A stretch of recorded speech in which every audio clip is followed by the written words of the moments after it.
Alright, so pasensya na kung bulag-bulagan ako ngayon. Namamagang aking mata because of yung pollen allergy dito sa Japan. Anyway, okay. Itong si John Vic, merong pa press release na yung mga turista daw na darating sa Pilipinas, bibigyan nila ng 911 calling card. Syempre nga naman, di ba, para daw malaman ng mga turista na meron tayong 3 minutes response saan man sa Pilipinas. Sabi, kailan, alam mo John Vic, yung serbisyo mo, pilit na pilit. Sa palagay mo ba magkakaroon ng interest yung mga turista dyan sa calling card na 911 na sinasabi mo? Sa totoo lang, di nga kailangan ng calling card eh. Dial 911, tapos na eh. 3 numero lang yan. Putay na kami, pa-calling card ka ba nalalaman? Bakit pag walang calling card yung tumawag, hindi ba yung entertain? Hindi ko gets eh. Putang ina ka, pilit na pilit yung serbisyo mo eh. Alam mo, sa sinabi mong yan, lalo mo lang tinakot yung mga turista.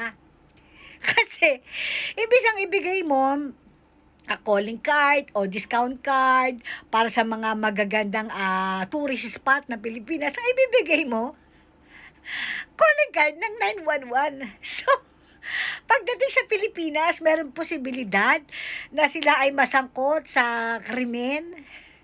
Meron bang posibilidad na sila ay mabiktima ng mga masasamang tao sa Pilipinas at kailangan nilang tumawag ng 911 dahil within 3 minutes darating ang ang saklolo. Putay na, nakakatakot.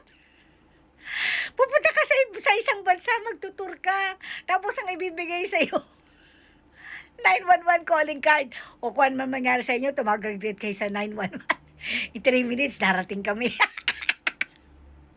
Putang ina, yung serbisyo mo, pilit na pilit.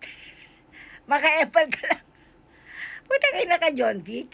Ang daming krimen araw-araw sa Pilipinas. Parang wala naman nakakaalam na merong 911. Saan man saan ang panig ng bansa. Wala nakakaalam, kayo lang. Sa dami ng krimen, parang wala namang dumadal ng 911. Kailan pa nagkaroon ng 911 sa buong Pilipinas?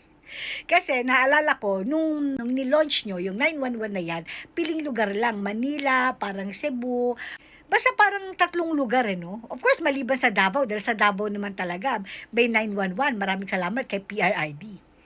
Diba? Putang ina ka. Bago mo proteksyonan ng mga turista, proteksyonan mo muna yung mga kababayan mo. Ang daming krimen araw-araw. Putang ina ka. Tumawag nga kayo ng 911, subukan nyo. Putay na yan. Nakakatakot again yun, Vika. Nung offer mo, nakakatakot. Putay na, may darating na turista, ibibigay mo 911 calling card. Pag mamalaki po pa na kung may mangyari sa inyo, tumawag kayo sa 911. Mabilis, wala pa 3 minuto. Andiyan na kami. Tarantado.